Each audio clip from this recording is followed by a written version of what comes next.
Good afternoon. Today I'm talking to Joel Haynes. Good afternoon, Joel. Would you like to introduce yourself? Tell us a bit more about yourself and your books.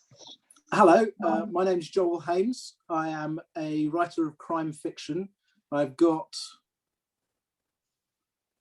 6 novels and 3 novellas out. And the most recent one was, I'm just going to slide to the side, you can see the cover on the wall behind me, was The Lies I Tell, which was republished by Spellbound Books just a couple of weeks ago on February the 5th. And that's a standalone psychological thriller. My other books include a series, the Sam Williams series, which came out in 2018, Dead North, and the books that followed it. I am married with 2 children. I live in the middle of nowhere in East Lancashire, although I'm a southerner, but I moved up north about 15 years ago. I have various hobbies, some of which are interesting, but most of which aren't. And I may talk about them later, depending on what kind of things Donna asks me. And I have a dog. I have a Springer Spaniel. How could I forget the Springer Spaniel? Oh, and 2 children. That's probably even more important. Yeah, I have 2 daughters and a Springer Spaniel and a wife and lots of books, basically. So that's me. Thank you, Donna. I'm glad you mentioned the wife. Cool, that was getting a bit, you could have been in big trouble. They get the dedications in the book, so I'm allowed to forget them from time to time in real life. No, I really don't think so. So did you always want to be a writer? Yes, actually, and it took me a ridiculously long time to do it. I wanted to be a writer. I did English A-level, I did English at university, and then I just became a kind of lawyer, and then I worked in finance, because it just seemed unrealistic. It felt like being an astronaut. It was like, well, you can't really be a writer. I mean, to give an example, I had been, in my late teens, I was in a lot of bands, and one of the bands I was in, when I was 18, we had a record label turn up and ask if we were interested in signing. And we'd done it for a load of fun, but we were all off to university, and we said no, which sounds ridiculous, but we looked at it and we thought we could do this, and we could spend the next couple of years, touring around and gigging. And, we were far too practical really for teenagers, and we'd almost certainly end up failing and having to start all over again, having lost 2 years of our lives. And, possibly foolishly, I felt the same thing about writing. So I just gave up on the idea past the age of about 21. And I had to say, I had a career as a lawyer, career in finance. And then about 10, 15 years ago, moved up north and thought, do you know what? I'm setting up a business up here, which I did, not enormously successfully, so I won't talk about that.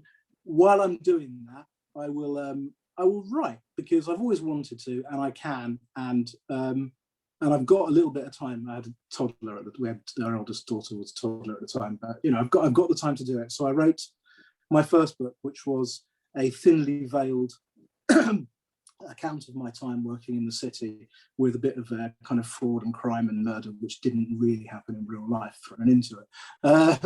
But a lot of bits and pieces that were real, and a lot of characters who some of my ex-colleagues were very amused to find themselves represented within it, or people they particularly didn't like represented in certain ways, which was a lot of fun. And I really enjoyed writing that, but it was far, far too niche to be successful or popular.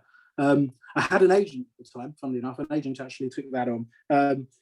Even she acknowledged that whilst she really liked the writing, people don't really want to read that kind of thing. So around the same time, I started reading Kate Atkinson's crime fiction, Case Histories, the Jackson Brodie books. I'd always been a fan of crime fiction, and I'd always been a fan of Kate Atkinson, but this was the first time I suddenly realised you can really write almost anything you want within this genre. And it's a popular genre that people read. So you can do, cozy, violent, gangland, playful, you can do almost children's crime fiction, literary crime fiction, which is what Kate Atkinson does. This is the genre I want to be in. So that changed everything. The character of Sam Williams was born, and I spent the next few years writing a load of books and really, really enjoyed it. Self-published until this The Lies I Tell was republished by Spellbound earlier this month. And I've enjoyed being self-published, but I'm very much enjoying working with the people at Spellbound, mainly because they're really great people. Yeah, that's my very, very, very brief history of, what did you say? Did you always want to be a writer? I've answered a completely different question. So yes, plus a load of other stuff. So did you read, I guess you read a lot as a child, especially if you took English all the way to university. Was it always crime fiction? No, actually. Until my 30s, I was quite snobbish, to be honest, about the kind of stuff I read. It was the classics, and then it was the modern classics, and it was the, great big bulls of American mid-20th century literature, like your Roths and your Mailers, and then it was your Dickenses and your, I loved Shakespeare. Huge fan of Mary Shelley. Frankenstein's one of my favourite books ever. And my favourite novel of all is Kazuo Ishiguro's Never Let Me Go, which, if anyone else is a big fan of it, you should be aware that just last night, the great man himself put up his own critique of it on Goodreads, which was really exciting. But no, I didn't. I read all kinds of stuff, but mainly in that kind of rarefied, slightly elitist area. The books are all great. There's absolutely nothing wrong with reading them, but it was a problem because it kept me from reading other stuff that's just as good, because it wasn't something that I'd ever been steered towards. And frankly, there's so much literature in every single genre that if you decide you want to read this one thing, you could quite easily get lost in it and never read anything else again. And it probably wasn't until the Kate Atkinson, Jackson Brodie books that I had read some crime fiction before and I had quite liked it, but it wasn't until those ones that I went, now hang on a second, there's some absolutely amazing stuff. There's some amazing crime fiction being written. So I then had to go back and, read lots of crime fiction that had been published beforehand. And then, I've spent the last 15 years just avidly devouring crime fiction. I've still not scratched the surface. No, there's a lot. Yeah, kidding, yeah. It's crazy. Well, yeah, I mean, because you're talking about the number of people you're interviewing and new book launches and things like that. It's yeah, that's not even scratching the surface either. No. We're like mushrooms. We sprout out everywhere, we crime authors, and we can be published in every kind of format everywhere. You just, you throw a stone, you probably hit half a dozen of us. But you're all happy about that. I am, yeah. You need to write quicker, generally. Yeah, although I haven't read your book yet because my TBR is crazy, but it's on my list. You told me. Yeah. Let me know when you get to it. Actually, let me know when you get to it if you enjoy it. Otherwise, just keep quiet. That's what I tell everyone. I'm fairly confident you'll enjoy it, but everyone has their own personal tastes. Yeah. Well, I like the cover, so that's a good start. It's a good start, yeah. So how did your deal come about with Spellbound? I had toyed with, I'd been with an agent for right at the beginning with Bankerstown, the first book, and then the first Sam Williams book, or the first main Sam Williams book, Dead North, was with an agent for about a year and a half. Very, very solid, traditional, everything done in, he was practically sending things by letter instead of email. Very, very old fashioned. And I didn't have a lot of luck, to be honest, with my agents. And so I was very happy self-publishing instead, but I was always keeping an eye out for the new digital publishers who are, agile and, challenging quite successfully certainly within the digital first sphere, able to analyze their data and make changes and support their authors really well. I mean, they're not one I'm with, but the poster child for that business model is Bookouture, who have, some of my favorite writers write for them, and they've done a great job for them. They're getting writers the audience they deserve. Now, I knew Samira, who's one of the founders of Spellbound, pretty well from from various Facebook clubs and things, but also from meeting up at places like the Harrogate Crime Writer Festival and a couple of parties in London. And we drunk and eaten and just enjoyed each other's company. I'd come across Nikki, but I didn't know her well at all. But when they decided they were setting up Spellbound, well, they'd already set it up, but it was a kind of author services business. But when they decided they were going to set it up as a publisher, I just thought, you know what? I trust these people. I trust them to do as well as they can with my book. I don't care if I've already published it before. It's already been published. If they're prepared to take it on, I trust them to do as well as they can with it.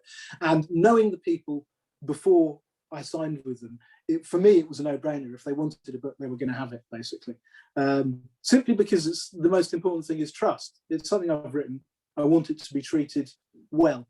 If it doesn't go well, at least I know they've tried really hard with it. I think it is going well. Hopefully it'll continue to go well. But the main thing is I know that they're not going to rip me off and that they are going to put a lot of effort in.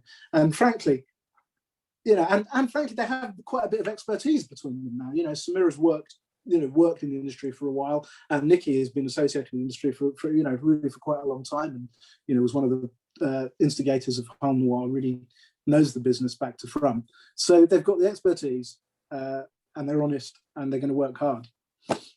There you go. They sent me a contract. Unfortunately for them, I put my ex-lawyer's hat on when they sent me the contract, and I had to really resist going, no, I kept it to a minimum. They sent me the contract. I was a bit of an arsehole, and then I sent it back and we signed it. But only a bit of an arsehole. Yeah, I know it's Samira, but I don't know the other lady really. But Nikki, yeah. But Samira's cool. So yeah, I don't blame you. Yeah, she's. Do you have a plan when you write each day, and has that changed during lockdown? In terms of what I'm going to do each day, I always have the intention of writing a few thousand words, and it never happens because other stuff gets in the way. But in terms of having a specific plan, I'm not one of those writers who can just have an idea and then write. I spend months and months going into really, really fine detail, writing out a skeleton, not a synopsis, it's a skeleton. The one I wrote for The Lies I Tell, I think I mentioned it in when I did the online launch, it was 13,000 words long. So, it's a fairly long book. It's just over 100K, but it's a fair proportion of the book was already written, basically. There's bits of dialogue, there's really, really fine detail.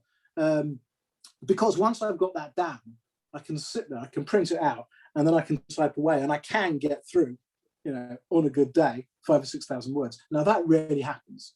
If it did happen, I'd be writing a book every 20 days. It doesn't. I write about 1 or 2 a year. Because, like I say, other stuff gets in the way. And the planning, for me, the planning takes more time than the actual writing by quite some way. And then the editing, which is a real pain in the ass, but Yeah, I've heard this many times from many authors. Well, that's one of the other beauties of being signed with a publisher, which is that whilst I have to go back through the edits time after time after time, there is someone else. I mean, I'd always hired an external editor for my self-published stuff, but to have other people, copy editing it and proofreading it and so on, who aren't even associated with me is really nice. Just gives an extra bit of reassurance, and it means I can just forget about the book for like a week or two while they've got it. And does your wife read your books? Yeah, she does. Yeah, she's not into crime fiction, which is a shame. But she does read my books, and she reads them early, and she criticizes them in the nicest possible way. And she's a really, really helpful reader. There are about 4 or 5 people who read my books like right from the start, like second draft, I guess. And they are all so helpful, and my wife is one of them. And they'll be like making major structural developmental points, like your main character's really boring, or the baddie should win, that kind of thing. Things that mean that for all this really detailed planning I've just spent months doing, I then have to kind of slightly tear it all up and start again. That has happened. But yeah, my wife is a very good beta stroke alpha reader. I'm not really sure what the difference is between the two, but she's one of them anyway. And do you hope your daughters will read your book when they're old enough? Yeah, my 14-year-old's, well, she'll be 14 next week. She's probably only a year or two away from reading this kind of stuff. The 9-year-old's on the David Baddiel and David Walliams stuff at the moment. So, there's a little way to go for there. I don't want to completely freak her out. She's got this strange notion that she lives in a kind of safe, comfortable house with a kind, sane father. And if she reads my books, she might think otherwise. But the older one's already got a fair idea, so she can probably read in a year or two. Yeah. Awesome. Would you write in any other genres? Yes, absolutely. I haven't yet. Well, I did that Bankerstown, which was, I don't know what genre you call that, kind of, not very well read genre is probably the best description of it. Oh yeah, sorry, financial fiction. That's it. Yeah, exactly. Can you imagine how well read that is? It is very good if anyone wants to read it.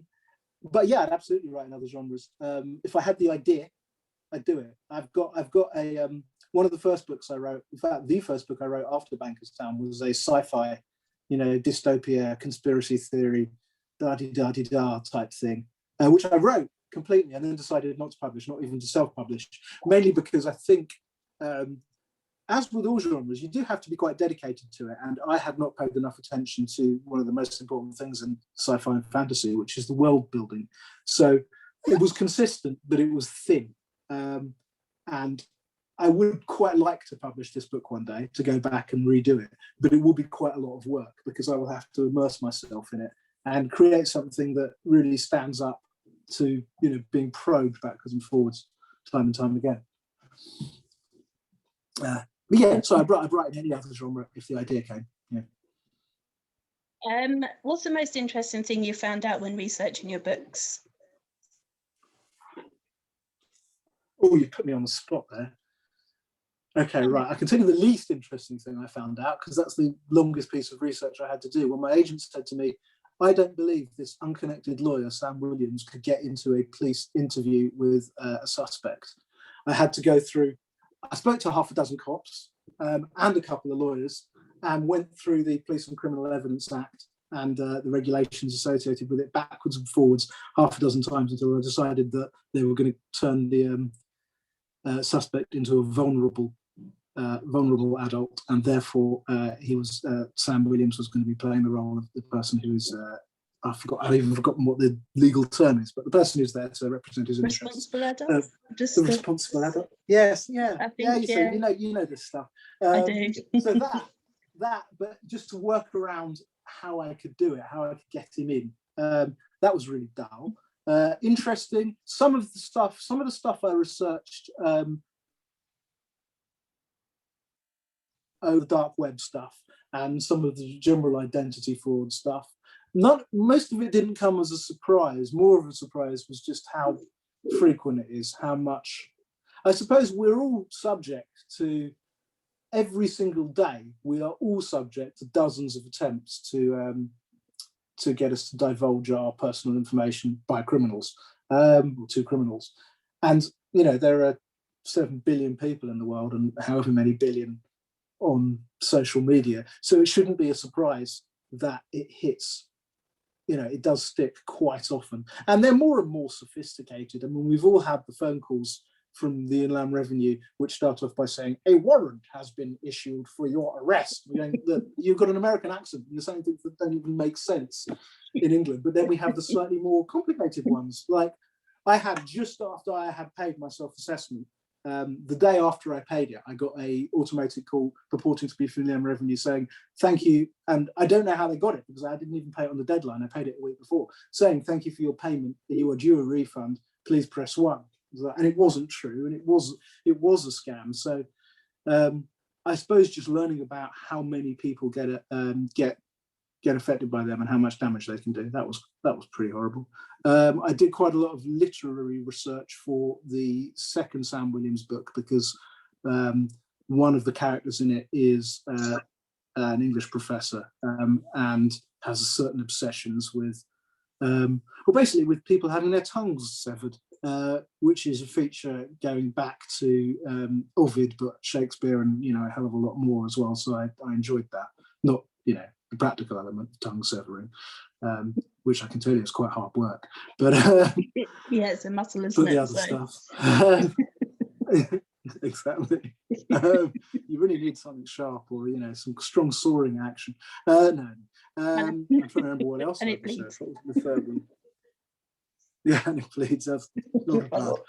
So the most interesting thing, probably was just stuff, nothing specific, but just generally stuff around the identity theft. Yeah.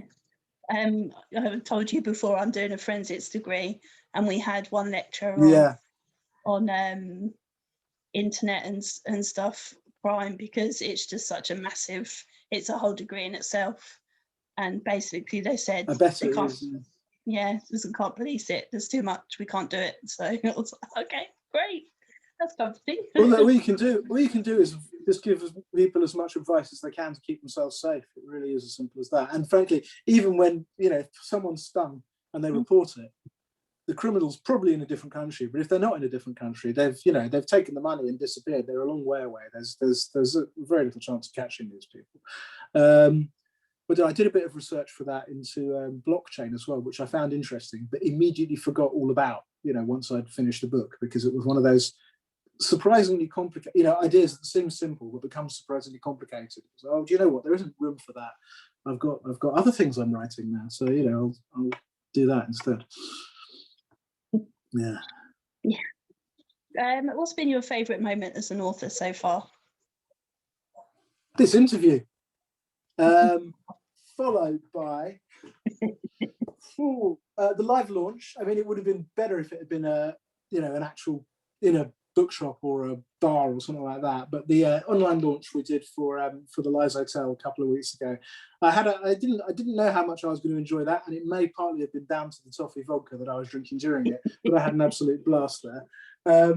What other things? Going to Harrogate a few times to the festival there and meeting some of my favourite authors and chatting to them and seeing how friendly and helpful they were, and making friends at the festivals and various book associations who you meet these people online and then you meet them maybe once in real life, but they become genuine friends. People, it's such an unbelievably welcoming and friendly community, and the people at the very top of it are so willing to help the people who are struggling on the lower rungs. It's coming from a background in much more of a cutthroat industry. I find it really, I love it. I find it really reassuring, and it's a nice place to be.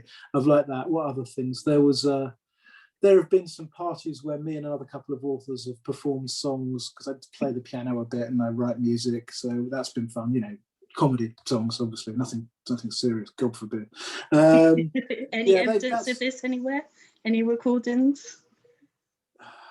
Probably. I haven't got them to hand, but other people will have. Okay, I'm putting a post out when we're finished. There's and just every time I release a book, I love it. I know that the kind of the moment it goes live, the moment you get that first review, the moment I got my first 5-star review, the moment I got my first 1-star review as well. Frankly, those things are great. They're like gold dust. They mean you're there. You need a share of 1-star reviews for every book, or it's not reached enough people, I think. All of these are really, they're great moments, all of them. And I think the most important thing in every single one of them is to not take any of them too seriously. Because if you do, then you're going to be overwhelmed with the 5-star reviews and checking your sales and your reviews every 5 minutes and really, really distraught about your 1-star reviews or the day where you didn't do as well as you hoped to. So yeah, anyway, lots of great moments. And even the moments that weren't so great are great anyway, so everything's great.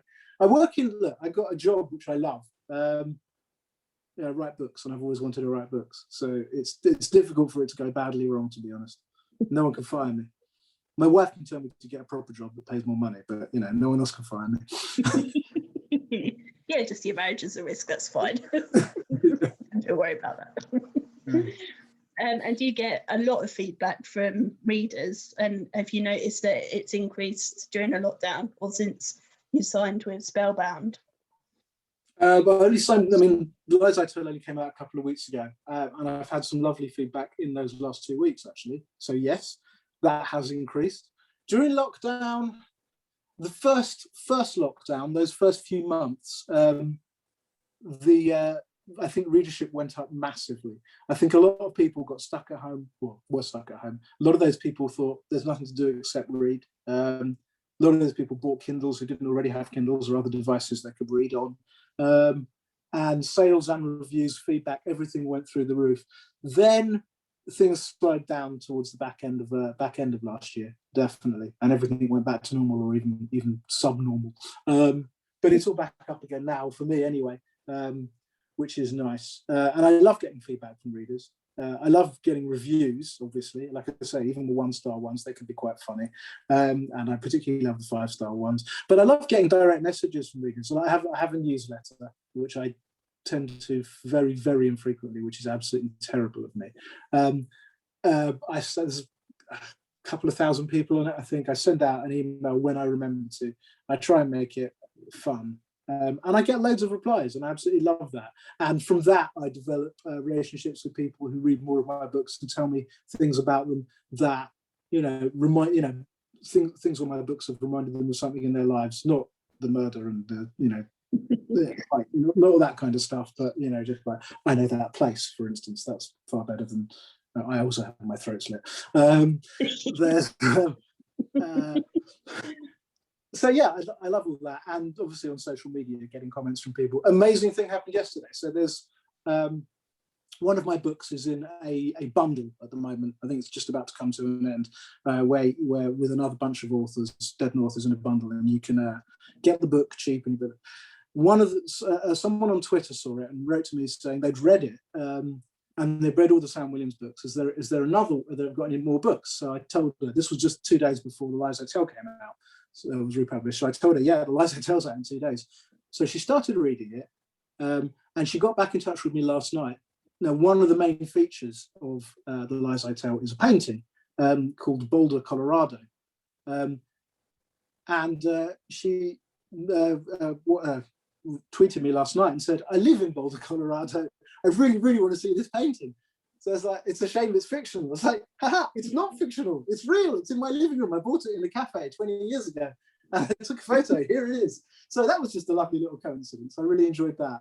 And that was literally last night. That was nice. So yeah, feedback is brilliant.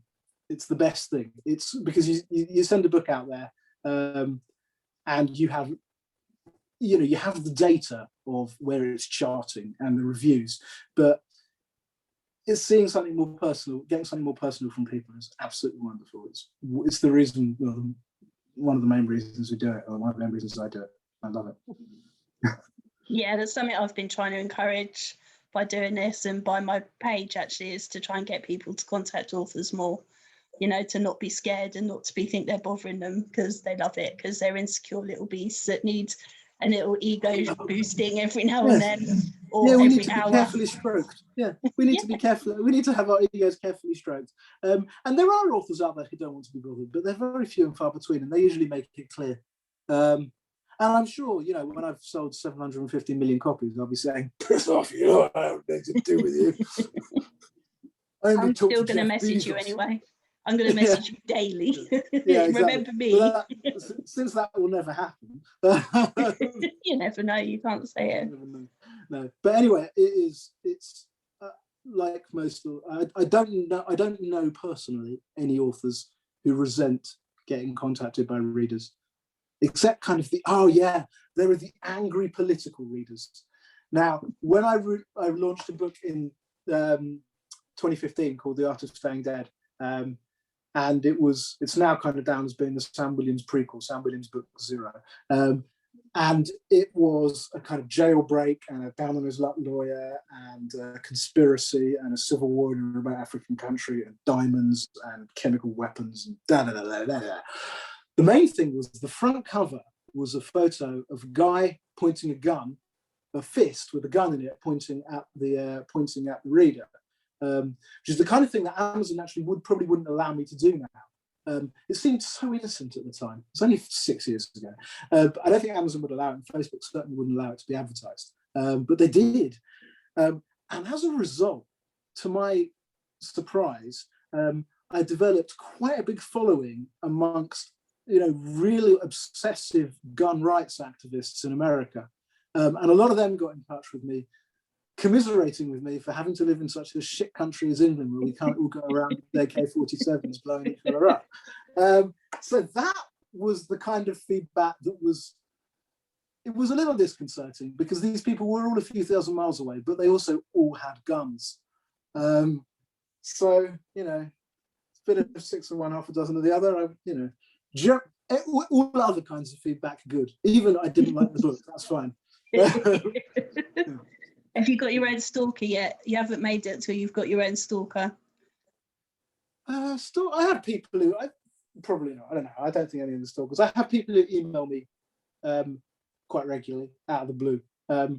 But what they say is generally completely sane and normal, friendly. No suggestions of inviting me around, hobbling me and kicking me in their basements. So I don't think any of them could be called stalkers. No, just friendly readers.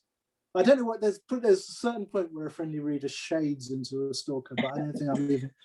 You got to be unlucky. I'm not there yet. Anyway. Yeah, apparently I may have threatened to drive to Cumbria and hobble an author. So I believe I've stepped over. Joking, only joking. But he's never quite sure. Yeah, that's a difficult thing to joke about with authors. We've all read Misery, we've all seen Misery, we all know that's fiction, but He calls us his Annies. His group of ARC readers are his Twisted Annies, so it's his own fault. He encourages us. Yeah, God's sake. He's probably saving it all up to write a book about you, to be honest. So Yeah, make sure you get, at the very least, you get in the dedication when it happens. I was in the dedications of his last book, actually, but only as his beta reader, so yeah, I'll have to work on him. Yeah. Inspiration, beta reader and inspiration. Yeah. Yeah, bless him. Yeah, he's never quite sure. And that's how I like it. Yeah. Keep everyone on their toes. Yeah, absolutely. It's only because he doesn't write quick enough. People think they're safe, and that's a problem. People should have always considered themselves to be in a slight bit of danger. Yeah. Just a little frisson gets people away. See, this is exactly what I think, but apparently that's stalkerish. Yeah. He knew. Apparently that's illegal. Yeah, I know. Yeah, so watch out. Once I read your book, you never know, you could become in my little group of victims. Okay, I look forward to it. You just FYI, Anyway, if you were to spend a day with another author, dead or alive, who would you choose? Another author, dead or alive, James Joyce. Easy, just big drinker, good lad, love his books, well travelled, a lot of fun. Yeah, James Joyce, no question. We did Dublin on Bloomsday. It would be fun. I don't even like Guinness, to be honest, but I know I'd still enjoy myself. Yeah, that sounds like fun. What's your most embarrassing story? Oh, Jesus. There's a lot of stories around me not recognizing people. I have prosopagnosia, which is where it's like an extreme version of not recognizing people's faces. If anyone watching this has read Louise Jensen's The Date, the main character in it suffers from prosopagnosia. And in fact, until I read that book, I didn't know it was an actual condition. And then I got diagnosed through a whole set of tests, and I was like, oh, thank you. Now I know what I've been suffering for like 30 something years, 40 years or whatever. So there's a lot of occasions where I have just said, just had to do, I haven't got a clue who you are to people I've met plenty of times before. As a young junior lawyer, I went up to the head of the firm that I worked for at a recruitment function and introduced myself and asked him where he was from, and who he was and what he was doing as that. But to be honest, I think all of those pale into significance next to the very first time I went and stayed with my wife-to-be's family, my girlfriend's family, and got up early one morning and made her dad a cup of coffee and put 2 spoons of salt in it. And then he, not wishing to embarrass me, pretended to drink it. So he didn't even say that had salt in it, not sugar. And then he was faced with a double embarrassment of me running up to him saying, "Oh shit, I put salt in it," and then looking at his empty coffee cup. And he had to drunk it and not noticed. So yeah, that's quite good because that embarrassed me and my father-in-law. Quite happy about it. Yeah, I've got to be honest, there are probably more embarrassing moments than that. I messed up on stage back when I was in bands a couple of times, but that's just getting a note wrong. That's not really, that's not that funny. There's probably better stories. They can't come to mind. If I think of any before the interview ends, I'll just suddenly mention it.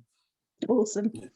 Yeah, I love this question. So, but anyway, that goes back to what we were talking about before the interview when I said, funnily enough, I quite like this whole Zoom thing because everyone's got their name, unless they're lying, unless it's the Hanford Parish Council meeting or whatever. But everyone's got their name next to, they speak and you can see who it is. And it's like, oh yeah, that's who you are. And I do know you, or I don't know you, that's fine. So that's quite handy. Yeah, I remember. That is a good thing, actually. And when you really struggle to recognise anyone's face, that's a lifesaver. Yeah. So you kind of hope that this carries on for a while then, because you won't have to worry. Well, no, because frankly, I'd rather face the risk of being embarrassed and actually be able to meet people and say, "I don't know who you are. Yes, you do. I'm your wife," kind of thing. But I'd rather face the risk of being embarrassed and be able to meet people in public and go to restaurants and bars and pubs and bookshops and all the rest of it. But it's just this one small upside for me personally, which I'm quite pleased about. Yeah. If you were stranded on a desert island, what 3 things would you want with you? Well, there's no point taking food or booze because that'll just go straight away. So there would be complete works of Shakespeare would be the book. Do I have does my mobile phone have signal and a permanent charger? It's up to you. Okay, I would take a phone with Spotify and keep something that permanently charged, so I could at least keep listening to music and radio and stuff like that. And a massive book of crosswords, the cryptic crosswords. I'm kind of obsessed with cryptic crosswords. That's one of my least boring hobbies. That's bad, isn't it? I'm obsessed with cryptic crosswords. I love them. I do the Times crossword every day. And I as Saturday approaches, I'm like, ooh, it's the weekend. But why do you love the weekend so much? Because there's a jumbo cryptic crossword. Yeah, freaks. So yeah, your geek level just went. Yeah, exactly. I do like a cryptic crossword. But I also do MMA, so you can't be sure how much of a geek I am. And also now know that I will never mess with you. Not that I would anyway, obviously, but obviously. Yeah. No, if you hobble me first, there's nothing I can do, to be honest. It doesn't really matter. I don't know, you still got your upper body. I imagine that's you can still do some damage if you wanted to. But we'll never find this out, so it's fine. You're perfectly safe, I promise. Yes, good. But also, good. Lancashire is far, so I can't be I asked. come down to London. I needed that little bit of reassurance anyway. Thank you. You're welcome. Yeah. So yeah, sorry. It was a phone with it was basically music, book. Oh, what am I thinking? I take my Kindle. That's the book. I take my Kindle because that's got hundreds of books on it, like yours, I'm sure. This TBR list was just it's sickening. It's frightening. Yeah. It's like looking at the national debt and thinking, well, I'm never going to get through that. I take the Kindle, the phone, and just loads of crosswords, basically. Loads of cryptic crosswords. So apart from cryptic crosswords and MMA, what are your other hobbies? Cooking. I like food. I like eating food. And I like cooking food. I love cooking. I like running. That's over the last couple of years. Well, just every 10 years or so, I start running again and do it for 6 months and then get a minor knee injury, like a little tweak or something, and then give up. But this time I've kept going, and now I'm doing, I had a little hiatus over Christmas and all of January. Instead of doing a dry January, I did a very, very alcoholic and eating lots of unhealthy food January. So basically just continued December. But I've just started running again. I just did 13 miles today, actually. So that's the other thing I like. What else? Writing and reading, really. Yeah. And spending time with my family. Oh, Playing, that was just squished in. Just squeezed in at the death there. Playing, like, you know, board games and other games, and generally just chilling out with them. That's nice. I do martial arts with MMA with my, we all did it for a period. Including my wife. We've all got up to black belt together, but it's only me and my oldest daughter who do it now, who carried on. So yeah, we do that together. But that's been on Zoom for most of the last year, which is weird. At least there's someone in my bubble with me who I can fight with, but it's, I don't know, just punching your 13-year-old, 14-year-old daughter in the face, even if it's for good reasons, it's not approved of. So anyway, to be honest, she's better than I am, to be honest. So it'd be more the other way around. Yeah, I was going to say, does she get to punch you back? She gets to basically duck, parry, and punch me back a lot harder than I would have punched her if I'd actually made contact. So, yeah. Awesome. What superhero power would you choose if you could have one? Mind reading. Yeah, I like that one. Mind reading. But it wouldn't help. Yeah, it would help me. It would help me win at poker, which I'm rubbish at.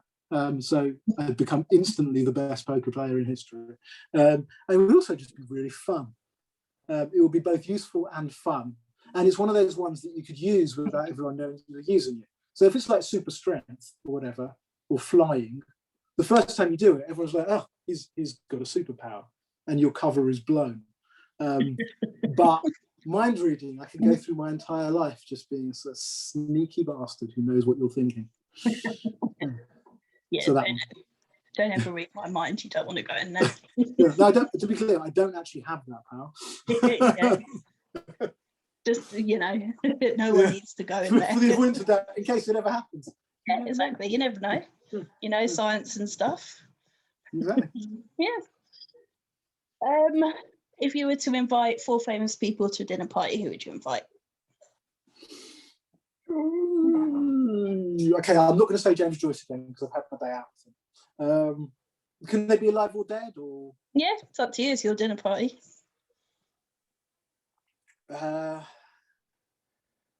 4 famous people. Right, Malala Yousafzai, because she's really influential. She's a good writer amongst many, many, many, many other accomplishments. And also, she'd be fun. She's just finished university. She's had a laugh. She knows how to enjoy herself. So Malala, other famous living person. Oh no, I don't want to invite Einstein. He'd be intimidating. He was supposed to be quite fun. No, and then you see Groucho Marx again would be intimidating. I just want one of those famous old actors who are quite a lot of fun, like Oliver Reed or John Hurt. I bumped into him in a pub once, and the minute or so I spent talking to him, which is an interesting story. The minute or so I spent talking to him was great. So I'd probably him. I need 2 more. God, there are just the universe is too big. I'm just going to go for the obvious Shakespeare because it's like, what were you doing all those missing years? There's stuff to know. There's stuff to find out. That's 3. I should probably have someone scientific, but Marie Curie wasn't. I don't think she'd be a barrel of laughs at a dinner party, to be honest. Or Pierre. And not a politician. No, I'll go with Dickens. I'll go with Mary Shelley. What am I thinking? Mary Shelley. Yeah. Someone who could write Frankenstein was a kind of bet.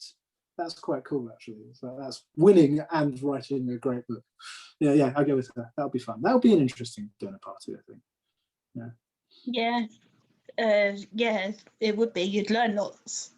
I think Well, you'd that's probably the just thing. It sit would there be- completely like, Yeah, it'll be Wow. an educational dinner party. I just get them all firing questions at each other. It'd be brilliant. I just take it all in. Yeah. And I'd be reading their minds at the same time as well. So there's nothing that they could conceal from me. It would be quite handy. and what would you cook? I'm assuming none of them are vegetarian. If they are, then it doesn't matter. I'm still cooking meat. I would probably cook a lamb shawarma with all the various little bits around it, you know, like homemade hummus and some pita bread and salad and something. It's just simple. It's an easy food to just dip into and just grab a bit and eat a bit more. Or maybe a selection of curries. Yeah, like just a couple of curries, a chickpea masala and a chicken jalfrezi and a lamb madras, a beef madras, sorry, with a bit of raitha just to take off the heat, and some naan bread from Tesco's. Not my naan bread. Tesco's will do the naan bread. So what's coming next for you? What's coming next? Yeah. I'm not sure when these are going to hit the shelves, but I have an entire new series in the works. I've written the first 2 books of it, and I'm halfway through the 3rd book. The 3rd book is looking like being a monster. I'm halfway through it, and it's already about 350 pages, 80,000 words or something. So, but it's a crime fiction again. It's a character called Sergeant Zebedee, which is a ridiculous name. But that's kind of the point of this. I've decided with these books to write exactly what I want to write and not give a damn about whether it pushes the right buttons in terms of inciting incidents having at certain points and So it will probably not be the kind of thing that will be easy to sell. But if it does sell, it will be really well liked. I'd like to think of it as, don't know if you've read the Mick Herron, the Slow Horses series. Doesn't ring a bell. I started writing these books about, oh God, more than 10 years ago. I don't know how many long ago.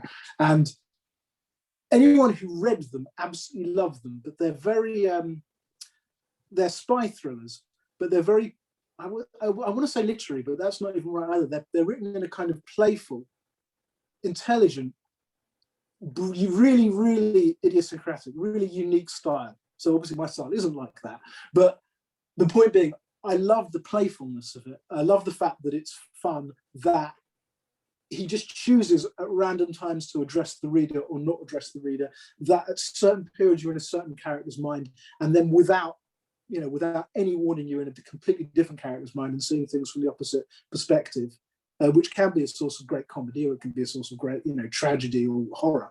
And he uses all three all of them to great effect there. And so these are, I think they're quite playful. They're an unusual structure in each of them. Sergeant Zebedee himself is an unusual character. I think he's not the kind of character that anyone will have come across before. He's the people he comes across in this. Well, you would say the setting is like for a cozy mystery. It's a rural village in the northwest of England, but in no way, shape, or form are the incidents cozy fiction. It's not cozy fiction at all. So it's like character who's been placed in a cozy fiction setting who isn't suited for it, and things that aren't cozy happen. So I don't know. And I've also decided as well, because I keep making changes, that I finished the first book a year and a half ago, the second one 7 or 8 months ago. I'm halfway through the third one, and I'm planting seeds for the later books as I write. So I'm going back and making changes, and I've made a very clear decision that I am not going to submit these to anyone or publish them until I have finished the third one and I'm happy with the second or third draft, and got my outline written for a fourth one as well, which I've got the idea for already. So there's that, and then there's 2 other possibilities as well. I have been asked by a lot of people over recent years to write another Sam Williams book, because he's a very easy character to get to like, basically. And the last Sam Williams book ended in a manner where I wouldn't say, it's not like they all lived happily ever after. The thing is, the mysteries that have been involved up to them were all resolved, but there's absolutely no reason why someone whose two best friends are a retired copper and a retired gangster and is a useless human rights lawyer won't get into all kinds of mess again. So I could write stuff for him, and I do have a fairly shocking idea for what I could do in the next book. And then for The Lies I Tell, the one that's just been republished by Spellbound, that again is self-contained. There's no cliffhanger. Everything is resolved within it. But I do have the main character in it is a character I don't really want to let go, even though I wrote it as something that would be finished and moved on from. I quite like to explore her again. She arrives at a point of self-knowledge, I suppose, within the book, and it'll be interesting to see what happens to her afterwards, as well as the fact that one of the very, very, very minor incidental characters that it will hardly even be noticed by most readers does have something slightly unfinished involved with them. So I have left an opening there whereby Lisa, my main character, could go back. I could explore the developments with this minor character through the lens of Lisa. So in summary, I've got 2.5 books written and ideas for continuing 2 other series. So who knows what will happen next? But what I need to do is finish this 3rd book of the Sergeant Zebedee series, get my ideas down for book 4, and then submit it and see what happens. Well, I don't have any more questions for you, unless there's anything I haven't asked you that you would like to share. I think you've probed me pretty effectively, to be honest. You've got through all my defences. There's nothing left for me to say. I've learned things about myself that I didn't know before, like the whole mind reading thing. I will go away and have a think if those are my 4 ideal dinner party guests, because it's quite possible, that if I think about it for long enough, I'll come up with someone far, far better. But no, in the meantime, I don't think there's anything else. And it's been a real pleasure talking to you, Donna. Thanks so much. Thanks for taking the time to interview me. It was really enjoyable. Before we go, do you just want to tell everyone where they can find out more about you and your books? Oh, yes, right. Sorry. Okay, right. So I am on Twitter at Joel_Hames, I think. Let me just check. That's not good, is it? I really should know my own Twitter handle. Someone else got Joel Hames. Can you believe it? Yeah, Joel at Joel, JOEL_Hames, HAMES. I have a Joel Hames Author Facebook page, and I have a website which you can get. If you get to my website, you can sign up to my mail list. That's joelhamesauthor.com. I've got to be honest with you, the website does not get updated very often. I don't think I've got The Lies I Tell on it, even from when it was first published last year, so let alone when it was republished. But the main thing is, if you go to the website, you can get a free novella, and you can sign up to my mailing list, and that actually does tell you stuff. But it's really Facebook and Twitter is where I contact people. Thank you very much. Thank you.